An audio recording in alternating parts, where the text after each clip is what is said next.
Hello, c'est Guillaume, ingénieur en finance de marché. Alors, cette semaine, l'agence de notation Fitch dégrade la note des États-Unis d'Amérique de AAA à AA+.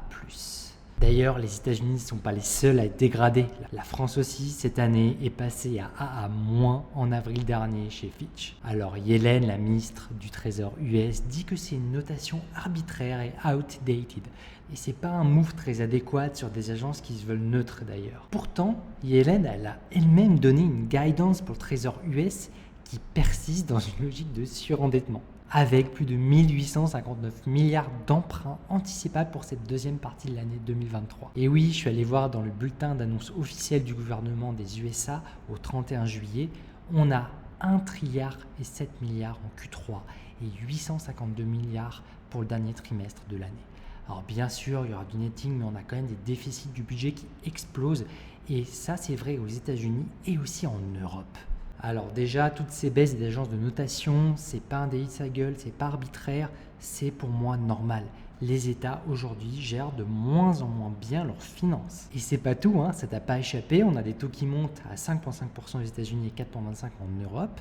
Et qu'est-ce qui monte avec les taux ? Le coût de la dette des États, bien sûr. Donc le coût des intérêts de la dette des États-Unis, de la France, de l'Europe, tout ça c'est en hausse. Et surtout aux États-Unis, on atteint les 1 trilliard par an du coût des intérêts. Et au passage en France, on est à 3 trilliards de dettes, avec aujourd'hui 40 milliards d'intérêts payés en 2022 et potentiellement 120 milliards d'intérêts par an en devenir, si on continue comme ça, quand toutes les dettes seront relées. Donc sachant que le budget d'éducation nationale, il est à 55 milliards.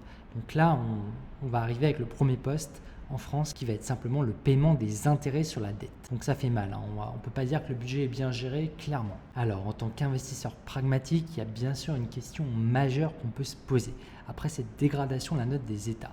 C'est quels sont concrètement les impacts que ça peut avoir sur les marchés. D'abord, il faut comprendre que les obligations d'État aux États-Unis, elles sont considérées comme les plus sûres au monde. Et donc, c'est l'investissement qui, en théorie, a le risque le plus proche de zéro. D'ailleurs, on appelle le rendement des obligations d'État US le taux sans risque, ce qui est une approximation bien sûr. Alors si on regarde l'impact de cette dégradation sur les plus gros acheteurs de la dette, donc les banques et les fonds de pension d'abord, en fait si on regarde le critère qu'ont les banques pour évaluer le risque ou pas d'une obligation d'État, on voit qu'ils ont des buckets, donc des regroupements de notes, de rating.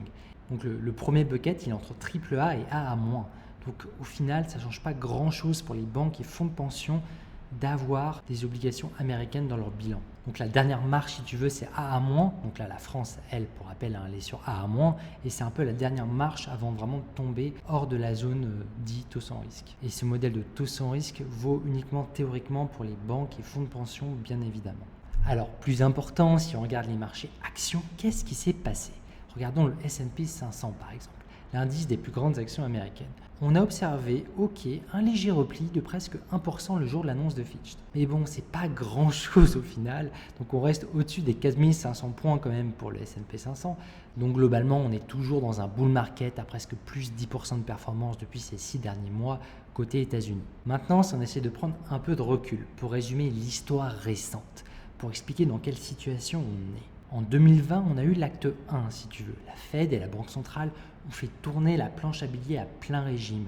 Les déficits des États ont explosé avec le quoi qu'il en coûte, bien sûr. Et avec toutes ces nouvelles liquidités, l'inflation est mécaniquement arrivée. Ensuite, en 2022, on a eu l'acte 2. Les banques centrales, elles ont débuté leur augmentation de taux d'intérêt pour lutter contre l'appauvrissement des citoyens à cause de l'inflation précédemment créée. Puis on se retrouve dans notre situation actuelle en 2023, l'acte 3 si on veut, où les taux d'intérêt sont très élevés pour des États surendettés. Et je parle bien sûr des États-Unis, mais ce n'est pas les seuls à avoir des dettes à plus de 100% de leur PIB.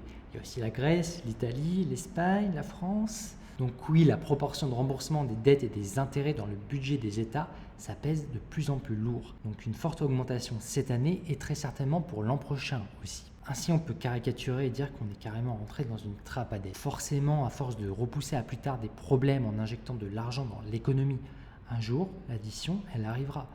Et ça sera l'acte 4, si tu veux, l'addition salée pour les générations d'actifs du moment où ça arrivera, donc d'aujourd'hui et de demain. Et qu'est-ce que c'est une addition salée ? Ça serait une dévaluation à venir de la monnaie, par exemple l'euro, contre les actifs. Et tu sais quoi, ce phénomène, c'est loin d'être la première fois dans l'histoire économique où ça arrive. À chaque fois, c'est la même chose. C'est des décisions politiques qui pensent à maximiser un objectif très court terme souvent calqués sur des calendriers électoraux, et aux dépens d'une industrie forte, d'une fiscalité saine et aux dépens donc de construire durablement sur le long terme. Bref, revenons à la bourse. On l'a vu avec les publications de résultats de ce mois de juillet et de début août, elles sont plutôt bonnes en moyenne. Et ça, c'est une bonne nouvelle pour les investisseurs pragmatiques qui sont attentifs aux fondamentaux. Donc, les fondamentaux financiers sont là pour la plupart des grandes capitalisations sur actions, du moins. On est donc dans une situation qui peut paraître contre-intuitive pour beaucoup. Et je suis complètement conscient, avec des risques de récession, des risques de crise de la dette quand même, et un marché action qui est insolent, qui s'approche de ses records, avec des grandes entreprises qui montrent qu'elles sont capables de générer beaucoup de cash pour leurs actionnaires. Donc c'est pas un hasard, si tu vois le prix d'action qui s'envole, c'est derrière quand tu as des fondamentaux qui sont bons, avec une exposition à la croissance dans le monde entier, des entreprises qui font de la croissance et de l'argent, ça attire de l'argent, tout simplement. Et de l'autre, on a des États mauvais gestionnaires qui se retrouvent à vendre en partie leur avenir financier pour survivre en fait un peu plus longtemps sur le court terme. Bref, je pense personnellement que sur une échéance moyen à long terme, on aura une nouvelle crise des dettes souveraines.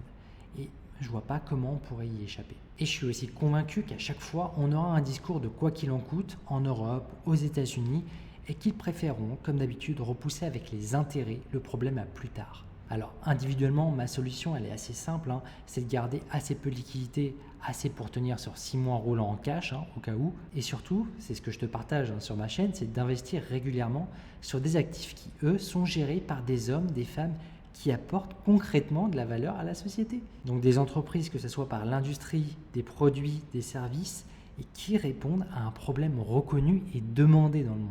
Voilà, tout simplement, c'est pour ça que je suis un adepte de l'analyse fondamentale sur action.